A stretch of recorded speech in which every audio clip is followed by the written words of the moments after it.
Dreamscape presents War Beneath the Sea, Submarine Conflict During World War II by Peter Padfield.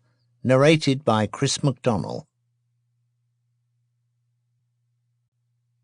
Prelude. The 13,581-ton Donaldson Atlantic liner Athenia departed Glasgow at midday on the 1st of September 1939, shortly after Hitler had announced to his startled people and the world that German forces were in action against Polish troops on the border. While the British and French governments sought an agreed response, she called at Belfast and Liverpool, sailing finally on the 2nd for Montreal, with 1,103 passengers, among them Jewish refugees who had fled Nazi Germany at the 11th hour, and 300 United States citizens. In Canada, she was to be fitted with guns for service as an armed merchant cruiser.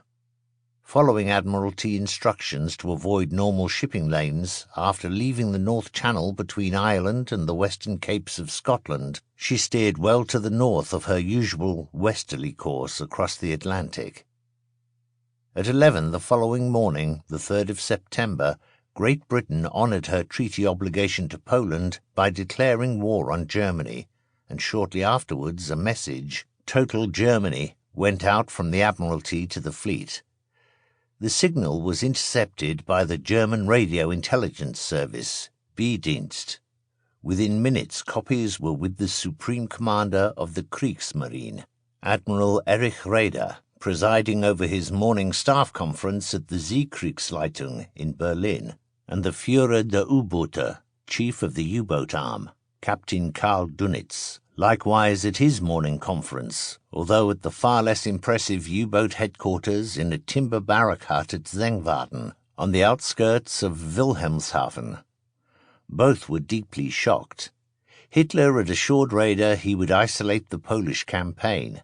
They need not expect war in the West until at least 1943-4, when the great surface fleet they planned and an expanded U-boat arm would be ready to challenge the Royal Navy. At present both were woefully unprepared. "Mein Gott!" Dönitz exclaimed. "Also wieder Krieg gegen England." So it's war against England again. Despite his profound dismay, the news was not unexpected. Preparations had been made.